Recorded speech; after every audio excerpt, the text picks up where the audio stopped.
DDC में सामान्य एकल, डीडीसी में सामान्य एकल। तो बच्चों डीडीसी में सामान्य एकल कौन कौन से प्रयोग किए जाते हैं? हमने कोलन में सामान्य एकल देखे। कोलन में अपना सामान्य एकल था पहला एडी। एडी का फुल फॉर्म क्या लिखा था मैंने आपको? Alphabetical device. पहला अपना कोलन वर्गीकरण पद्धति में सामान्य एकल था अल्फाबेटिकल डिवाइस। डीडीसी में भी अल्फाबेटिकल डिवाइस का प्रावधान है या कॉमन आइसोलेट के रूप में डीडीसी में भी आपके अल्फाबेटिकल डिवाइस का प्रावधान है। कैसे? डीडीसी में अगर हमें नंबर बनाना है हैमलेट, हैमलेट क्या है? शेक्सपियर का नाटक।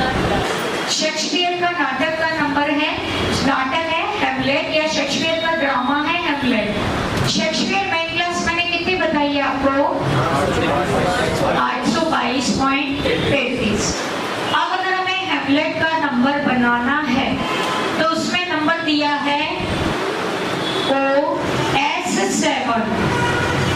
S7। हैमलेट के आगे नंबर दिया है, यहाँ मेन क्लास है आपकी शेक्सपियर। शेक्सपियर के आगे नंबर दिया है 822.33। यहाँ शेक्सपियर के सारे ड्रामा के नंबर दिए हैं और हैमलेट के आगे दिया है S7-8। अब देखो बच्चों समझो, S7 का मतलब है ये हैमलेट का नंबर है। हैमलेट का नंबर कितना है? S7। अगर हैमलेट की हमें समीक्षा या क्रिटिसिज्म का नंबर बनाना हो, हमें नंबर बनाना हो रिव्यू ऑफ हैमलेट या क्रिटिसिज्म ऑफ हैमलेट, हैमलेट की समीक्षा हो, रिव्यू हो, तो हमें नंबर यूज करना पड़ेगा 822.33 S8। 822.33 S8। अब मैं कह रही हूँ अल्फाबेटिकल डिवाइस का प्रयोग। अल्फाबेटिकल डिवाइस का प्रयोग यहाँ पर देखो आप, यहाँ ये है इंडो अरेबिक। 822.33 क्या है? Indo Arabic. और S क्या है? अल्फाबेट। तो इसमें सीमित मात्रा में अल्फाबेट का प्रयोग भी होने लगा है। समझ आ रहा है आपको? ऐसे ही अगर हम नंबर बनाते हैं न्यूज़पेपर इन साउथ अफ्रीका या अफ्रीका, न्यूज़पेपर मेन क्लास है 07। अफ्रीका के लिए नंबर लगेगा A। ये A क्या है? अल्फाबेट। और ये क्या है? नंबर। इसी तरह से हमें नंबर बनाना हो biography of Shakespeare, biography of Shakespeare. Shakespeare का नंबर है 822.33 और बायोग्राफी का नंबर है कैपिटल B। तो आपका डीडीसी में भी कई जगह पर अल्फाबेट्स का प्रयोग या अल्फाबेटिकल डिवाइस का कोलन की तरह नहीं, कोलन की तरह बहुत ज्यादा नहीं पर सीमित मात्रा में अल्फाबेटिकल डिवाइस का प्रयोग भी डीडीसी में भी किया जाने लगा है। तो ये है आपका डीडीसी में प्रयोग की गई डिवाइस अल्फाबेटिकल डिवाइस। ठीक है। अब उसके बाद में दूसरी डिवाइस है हमारी एडी के बाद। दूसरी डिवाइस कौन सी थी अपने बच्चों? जीडी। जीडी को हमने बोला ज्योग्राफिकल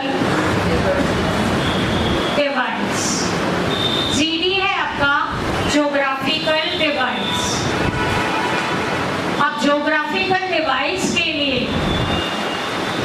ज्योग्राफिकल डिवाइस के लिए क्या चाहिए? ज्योग्राफिकल यानी स्थान, ज्योग्राफिकल डिवाइस यानी स्थान। तो अब हमें यदि किसी मेन क्लास के साथ स्थान का प्रयोग करना हो तो डीडीसी में आप जोड़ते हो कौन सा टेबल है? Table number 2। जैसे हमें नंबर बनाना है, अगर library science in India, library science का नंबर कितना है बच्चों? 020। और इंडिया का नंबर कितना है? 54। कौन सी टेबल से लिया हमने? एरिया। नंबर आपका बनेगा 020 प्लस डैश 54, 025.4। 0 हट जाएगा मेन क्लास का, नंबर बनेगा 025.4। और ये है आपकी कौन सी डिवाइस? Geographical device. तीसरी डिवाइस से हमारी वो है सीडी। सीडी का फुल फॉर्म क्या है? Chronological device. क्रोनोलॉजिकल डिवाइस या क्रोनोलॉजी क्या होती है? समय। क्रोनोलॉजिकल यानी समय। अब क्रोनोलॉजिकल डिवाइस के लिए आपने देखा था, हमने क्रोनोलॉजिकल डिवाइस के लिए कोलर क्लासिफिकेशन में और लिटरेचर मेन क्लास में पीजी को क्रोनोलॉजिकल डिवाइस से यूज किया था। क्रोनोलॉजिकल डिवाइस यानी हमने जैसे अपने गोदान का नंबर बनाया तो सबसे पहले आपने लिखा O, फिर उसके P1 में लिखा 152, फिर कॉमा लगा के हमने लिखा 3, वो नंबर था फिक्शन का, और उसके बाद हमने लगाया M80। M80 था प्रेमचंद का जन्म वर्ष, और जन्म वर्ष है क्रोनोलॉजिकल डिवाइस। क्रोनोलॉजिकल डिवाइस का कोलर क्लासिफिकेशन में प्रयोग होता है, डीडीसी में नहीं। डीडीसी में सीडी का प्रयोग नहीं होता है। डीडीसी में सीडी का या क्रोनोलॉजिकल डिवाइस का प्रयोग नहीं होता है। अब आपका नेक्स्ट डिवाइस थी अपनी एडीजीडी, सीडी एंड एसडी। एसडी का फुल फॉर्म है सब्जेक्ट डिवाइस, विषय विधि। सब्जेक्ट डिवाइस का प्रयोग करते हैं आप जब एक ही किताब में 2 सब्जेक्ट हो, एक ही किताब या एक ही पाठ्य सामग्री में एक विषय के साथ साथ हमें दूसरा सब्जेक्ट भी जोड़ना हो तो हम कौन सी डिवाइस यूज करते हैं? Subject device. सब्जेक्ट डिवाइस जैसे हमने बनाया था आपका, हमने अगर बनाया था हिंदू लॉ, हिंदू लॉ का नंबर हमने कोलर क्लासिफिकेशन में बनाया था Z within bracket Q2। Hindu का नंबर था Q2 और Z था आपका लॉ। ये बात कर रहे हैं कोलन। अब अगर हम डीडीसी में आ जाए, ये 2 सब्जेक्ट है, दोनों मेन क्लास है, ये भी मेन क्लास, ये भी मेन क्लास। अगर डीडीसी में 2 मेन क्लास को जोड़ना है तो मैंने आपको बताया जैसे बिब्लियोग्राफी ऑफ लाइब्रेरी साइंस बताया था ना, bibliography of library science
device है, एक मेन सब्जेक्ट में डीडीसी में दूसरा मेन सब्जेक्ट तभी जोड़ा जाएगा जबकि हमें जोड़ने का इंस्ट्रक्शन मिला हो।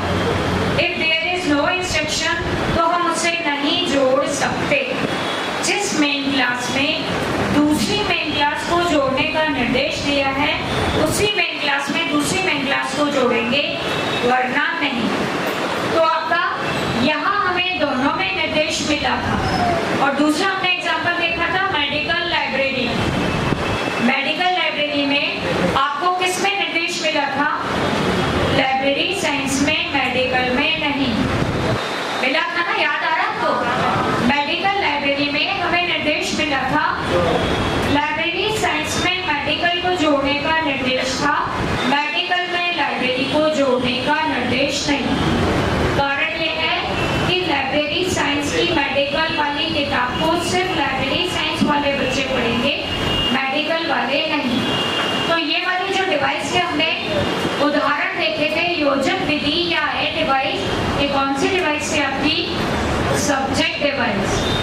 पांचवी थी आपकी super imposition. Super imposition device. Super imposition device. Super imposition को हिंदी में बोलते हैं अध्यारोपण विधि। हिंदी में अगर आपको लिखना है तो लिख लीजिए अध्यारोपण विधि। अब अगर आपकी अध्यारोपण या सुपर इम्पोजिशन डिवाइस है, अध्यारोपण विधि में कब होता है, कब यूज की जाती है?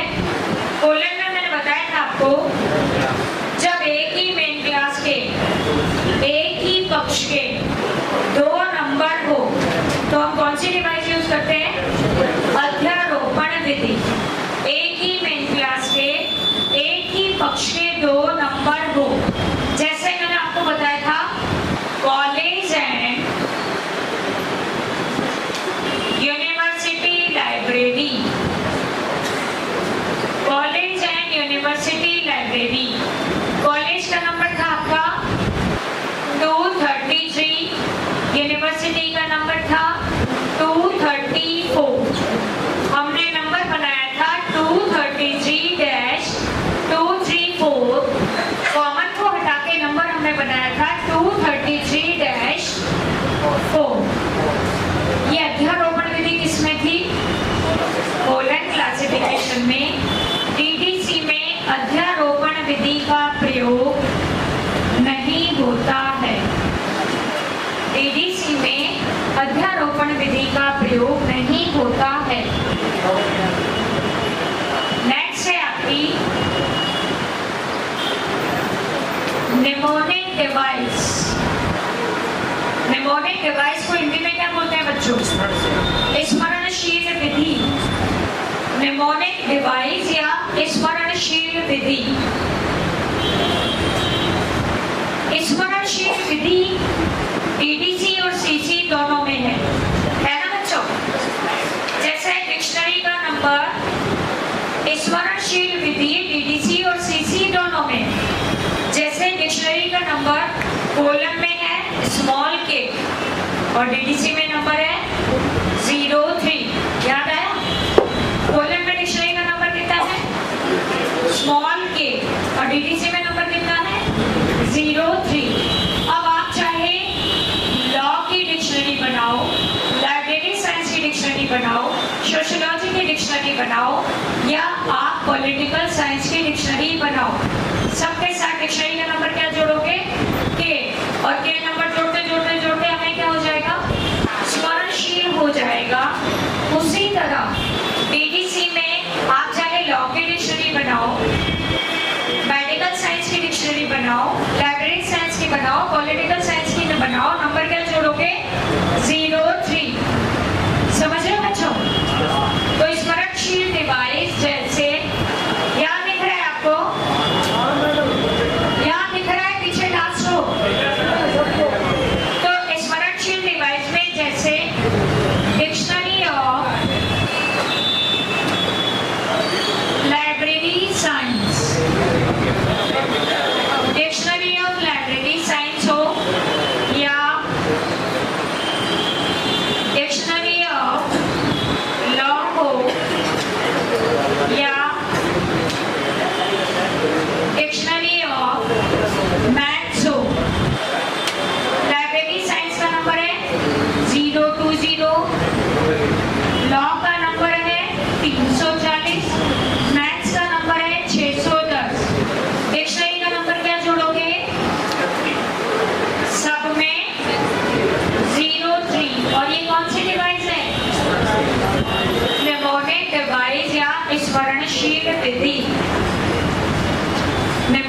डिवाइस या स्मरणशील वृद्धि।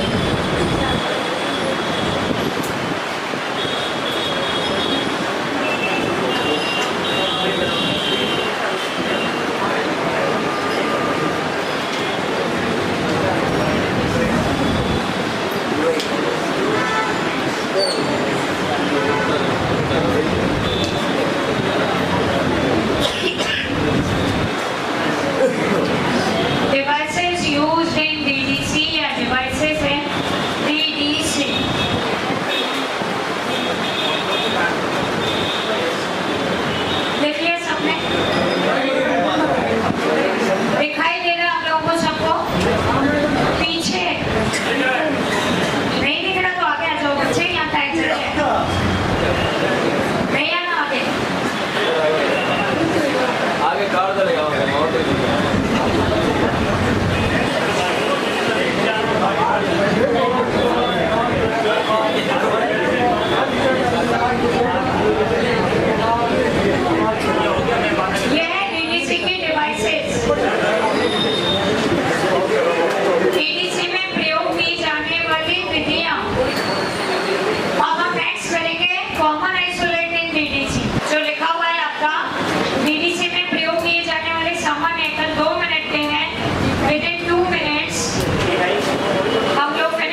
आइसोलेट नहीं थे।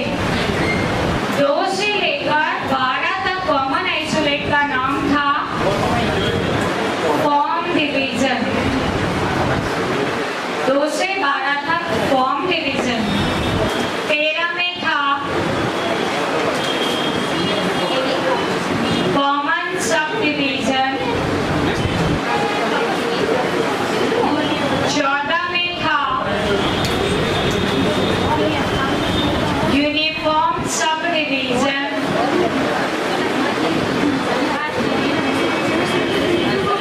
15-16 में था फॉर्म डिवीजन। एंड 17 से लेकर और 23 तक में इसका नाम है स्टैंडर्ड सब डिवीजन।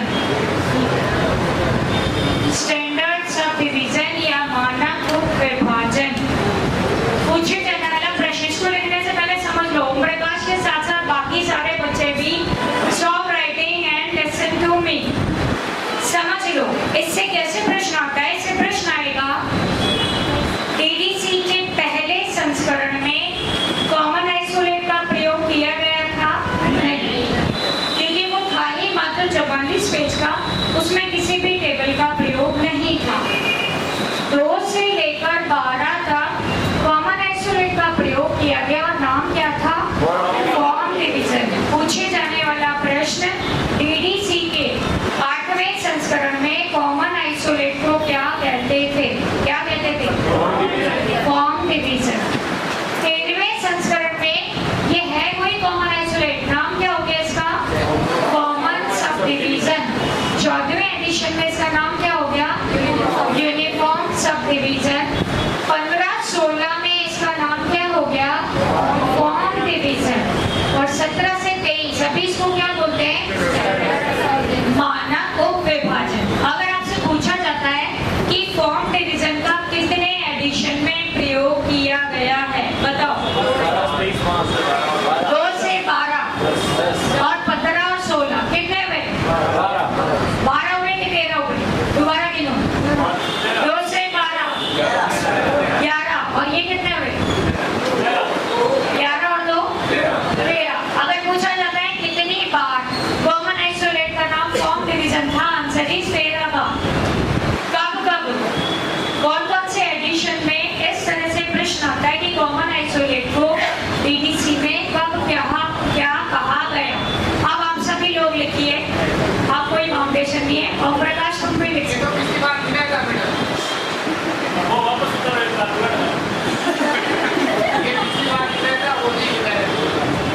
वो वापस नहीं बताना, सीसी में हो गया था पहले। आप लोग उतार लो इसको, उतारिए। गर्ल्स ने नहीं उतारा।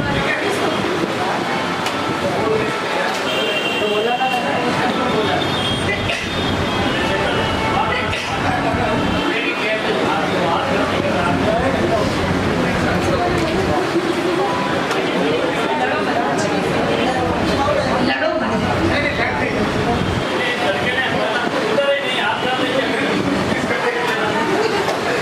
तुम और उसको वो करते जाओ पीछे से, है ना, पास में बैठ के सुलगाते जाओ उसे। वो नहीं लड़ रहा हो तो मुझसे नहीं लड़ेगा। मैं बोला क्यों नहीं कि नहीं लिखवाया था? नहीं लिखवाए। हर बार नया जुड़ता है, मेरा अगली बार आऊंगी तो कुछ और ऐड होगा।